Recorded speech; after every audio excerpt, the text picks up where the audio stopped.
Some people achieve success by following a straight path. Joe Rogan is not one of those people. The thing that I had going for me was that I was crazy and that I'd been spending most of my high school years fighting. His journey has been a series of experiments, risks, and reinventions. He has been a martial artist, a stand-up comic, an actor, a UFC commentator, and a podcast host whose audience spans the globe. To understand the scale of what he has built, consider the numbers. As of 2025, Rogan's net worth is estimated between $190 million and $200 million. His annual income reaches well over $100 million, with the majority coming from his massive Spotify deals. Hello, everybody. I have an announcement. The podcast is moving to Spotify. And millions more from sponsorships, stand-up tours, and business ventures. But his journey was far from smooth. It is a story rooted in childhood struggles, an early obsession with martial arts, and a constant search for freedom. From Newark, New Jersey to Hollywood and eventually Austin, Texas, his path reflects resilience, reinvention, and a refusal to live life on anyone else's terms. This is the story of Joseph James Rogan. Joe Rogan was born on August 11, 1967, in Newark, New Jersey. His parents divorced when he was 5, and his relationship with his father ended by the time he was 7. He has spoken about flashes of violence during those early years, memories that left a lasting impact. His childhood was marked by frequent moves. The family first relocated to San Francisco and eventually settled in Newton, Upper Falls, Massachusetts. In those unsettled years, Rogan developed a fear that he might end up a failure, a feeling that pushed him to search for something that could give him confidence and stability. That anchor came in the form of martial arts. At the age of 14, he started practicing karate. By 15, he shifted to taekwondo, where he found not just a sport, but a way to build discipline and self-worth. He has often said martial arts was the first thing that gave him hope. It taught him that through dedication and repetition, he could transform himself into someone capable and strong. By the time Rogan turned 19, he was a decorated martial artist. He won the U.S. Open Championship in Taekwondo as a lightweight and became the Massachusetts full-contact champion 4 years in a row. He even worked as a teacher, sharing his skills and philosophy with others. But his fighting career ended abruptly at 21. Frequent headaches made him fear for his long-term health, and he decided to retire. For a young man who had defined his identity through martial arts, this decision left him uncertain about what to do next. That period of aimlessness set the stage for the moment that would redirect his life forever. Rogan's pivot to stand-up comedy began with inspiration from Richard Pryor's special Live on the Sunset Strip. Watching Pryor on stage opened his eyes to a new possibility. His friends at the gym, who had always laughed at his impressions and stories, encouraged him to try comedy himself. After months of preparing material, Rogan performed his first routine at an open mic in Boston on August 27, 1988.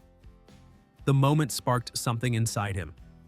For the first time since leaving martial arts, he had a new sense of purpose. He knew he could never sit behind a desk or work a conventional job. Comedy was the outlet where he could channel his energy, curiosity, and humor. At the same time, he enrolled at the University of Massachusetts, Boston, but quickly realized it was not for him. He dropped out and committed fully to comedy, even though the road ahead was uncertain. Building a career in comedy is rarely glamorous in the beginning. Rogan took on a series of odd jobs to survive. He delivered newspapers, drove limousines, did construction work, and taught martial arts at Boston University. His early performances included bachelor parties and strip clubs, where the crowds were rowdy and unforgiving. Despite the challenges, his reputation grew. In 1990, talent manager Jeff Sussman saw Rogan's act and offered to represent him. That connection gave Rogan the confidence to move to New York City, where he lived with his grandfather in Newark and hustled to get stage time wherever he could. By 1994, Los Angeles became his next destination. There, he signed a developmental deal with Disney that opened doors to television. He landed his first role in the short-lived sitcom Hardball. The real breakthrough, however, came the following year. From 1995 to 1999, Rogan played Joe Garelli, the electrician on the NBC sitcom News Radio. The role made him recognizable nationwide, While the show gave him stability, Rogan often felt unfulfilled creatively. He described the part as a watered-down version of himself and admitted he only did it for the paycheck. Still, the job gave him valuable breathing room. It allowed him to continue working on his stand-up, which remained his true passion. During his time on the show, he also formed a close friendship with co-star Phil Hartman, whose tragic death in 1998 deeply affected him. Though he grew restless with acting, news radio gave Rogan the platform he needed to take the next big steps in his career. In 1997, Rogan returned to his roots in martial arts by working for the Ultimate Fighting Championship as a backstage interviewer. His knowledge and enthusiasm made him a natural fit. He later transitioned into commentary, becoming one of the most recognizable voices in the sport. Then came Fear Factor. In 2001, Rogan agreed to host the NBC reality show where contestants faced outrageous and often disgusting challenges. Although he initially accepted the job to collect material for his stand-up, it turned into a career-defining role. The show ran until 2006, with Rogan later returning for its revival in 2011. Fear Factor brought him massive exposure, but it also highlighted a recurring theme in his life. He was willing to take mainstream opportunities, yet he always searched for outlets where he had complete creative control. That creative freedom arrived in 2009. On December 24th, Rogan and his friend Brian Redban launched a casual live stream from Rogan's home. They talked about anything and everything, interacted with fans in real time, and had no script or structure. That simple experiment grew into the Joe Rogan Experience. By 2013, the episodes were appearing on YouTube, where millions of people discovered them. Rogan's style of long, free-flowing conversations attracted an audience tired of traditional interviews and sound bites. Over time, the podcast became a cultural institution. Guests ranged from comedians and athletes to scientists and politicians. The openness of the format made the show feel less like an interview and more like listening in on an unfiltered, curious conversation. In 2020, Rogan shocked the media world by signing an exclusive licensing deal with Spotify worth around $200 million. The move was both celebrated and criticized.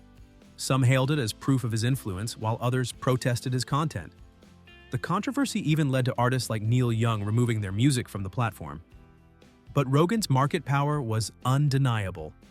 By 2024, he had renegotiated a new Spotify deal worth as much as $250 million.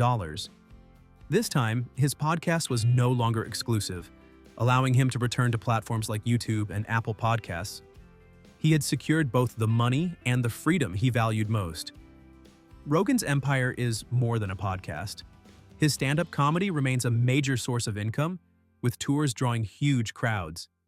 His specials continue to land on major platforms. He also holds a significant stake in the health and wellness company Onnit, which he promotes regularly on his show. Each of these ventures feeds the others. His podcast funnels fans to his stand-up. His comedy tours reinforce his brand. His business partnerships are promoted through his massive audience reach. This interconnected system is why his earnings remain so high year after year. When Rogan moved to Austin, Texas in 2020, he purchased a $14.4 million estate on Lake Austin. The property includes a podcast studio, a fully equipped gym, a sauna, and a cold plunge. It reflects his philosophy of blending work, health, and privacy into one space. His love of cars is another expression of his personality.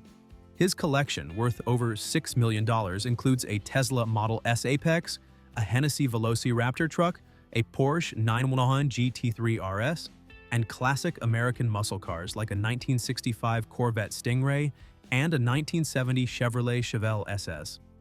Each car represents his appreciation for both performance and craftsmanship. Rogan's political views are difficult to pin down, which is part of why he draws so much attention. He supports free speech, gun rights, and drug legalization. Yet he also advocates for universal healthcare and basic income. His philosophy centers on open conversation and resisting cancel culture, even when it invites controversy. He has faced backlash for hosting guests accused of spreading misinformation, particularly during the COVID-19 pandemic. Still, his platform thrives because he prioritizes discussion over censorship, even if it means living with the criticism. Beyond media and business, Rogan dedicates enormous energy to health and self-improvement. He trains daily, uses recovery tools like saunas and cold plunges, and participates in Sober October with friends to challenge himself. He supports the responsible use of cannabis and psychedelics, seeing them as tools for creativity and self-reflection. Raised Catholic, Rogan now identifies as agnostic. His spiritual practice is rooted in discipline, much of it derived from martial arts. Brazilian Jiu-Jitsu in particular remains central to his life. He holds black belts under Jean-Jacques Machado and Eddie Bravo and has described earning his purple belt as one of his proudest moments. In 2009, Rogan married Jessica Ditzel. They share 2 daughters, and Rogan adopted Jessica's daughter from a previous relationship. Despite his earlier skepticism about marriage, he has embraced fatherhood with sincerity, often speaking about the importance of being present for his children. His personal connections even include a surprising fact. He is second cousins with Gerard Way, lead singer of My Chemical Romance, though the two were not close growing up. Joe Rogan's journey is extraordinary because it reflects the possibilities of the modern creator economy. He began as a kid afraid of being a failure, found confidence in martial arts, struggled through years of uncertainty, and eventually built a media empire through authenticity and persistence. His story shows that success in today's world does not always come from traditional institutions. Sometimes it comes from a microphone, a willingness to listen, and the courage to follow curiosity wherever it leads. With an estimated net worth of nearly $200 million, Rogan has become one of the most influential figures in modern culture. More than a comedian, commentator, or a podcast host, he has become an institution in his own right.